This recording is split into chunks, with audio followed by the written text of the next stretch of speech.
Do you think you need a full uninterrupted hour to get stronger? As a mom of four, I rarely have that unless I plan on it intentionally. But shorter interrupted workouts can still be effective when you focus on what actually drives progress. You do not necessarily need more time, you just need a smarter approach. Hey, I'm Ashley Harvey. I'm a wife, homeschool mom of four, lifelong strength training enthusiast, and Brazilian Jiu Jitsu practitioner. I want to help busy moms build strong bodies that support the lives that God has called us to.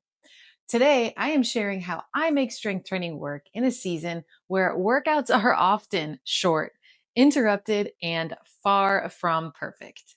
The first thing I want to talk about in today's video is choose the exercises that give you the most return. You do not need 10 different exercises. Build around the main movement patterns, which are squats, hinge, push, pull, and carry. If you choose 3 or 4 of these, you're going to build a perfect workout. So let me give you a quick workout example of something that I do weekly. Goblet squat, Romanian deadlifts. This is all with dumbbells and dumbbell chest press or overhead press. One arm dumbbell pull or a row with bands and then a farmer's carry. Personally, I would rather complete 3 quality exercises than go rush through 9 just to say I did more. And I have definitely been guilty of that. The second thing I want to highlight is 1 or 2 quality sets still counts. A short workout is not a wasted workout. 1 or 2 challenging controlled sets can still create meaningful training stimulus. Use a weight that makes the final few repetitions difficult while maintaining good form. Good form is definitely important. You do not need to train until your form falls apart. Aim to finish with approximately 1 to 3 good repetitions still available. The key idea here is the workout you can complete consistently is far more effective than the perfect workout you rarely have time to do.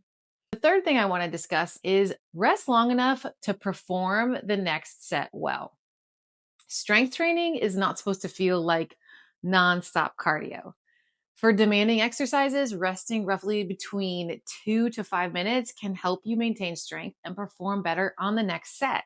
So during that rest time, the body replenishes much of the immediate energy used for hard muscular effort, including the system that helps regenerate ATP. Longer rests are especially helpful when strength and muscle gain are the goal. Now, I used to be super guilty of running through workouts, and it's because I really love stacked workouts and I like moving through circuits really quickly.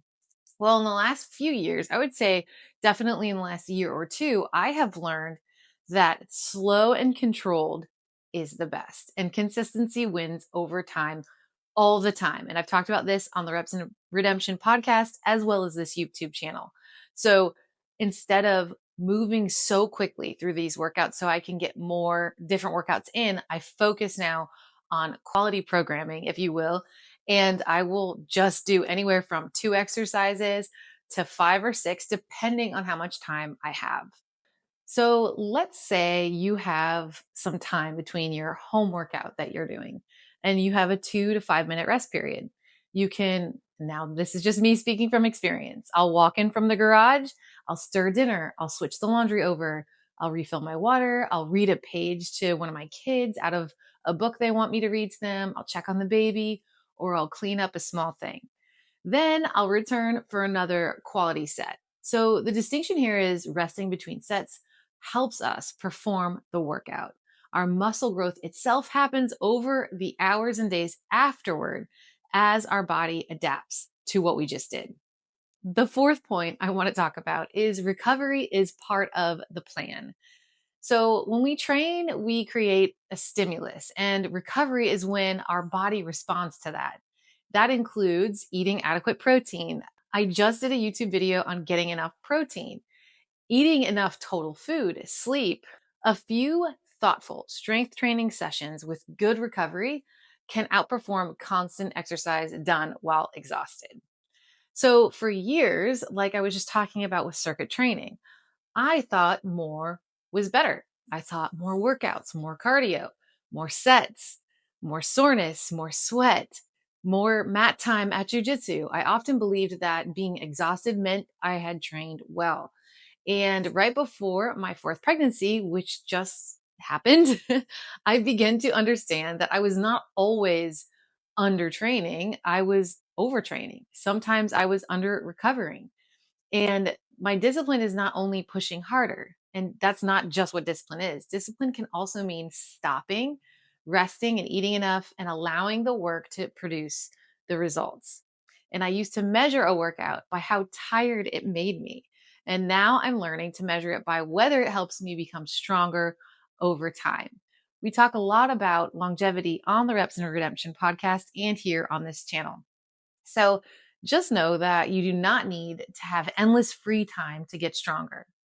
Choose effective movements, perform quality sets, and rest long enough to repeat them well. Recover from the work that you do. Stay consistent in your workouts. And your workouts may be shorter and interrupted, but they can still be productive.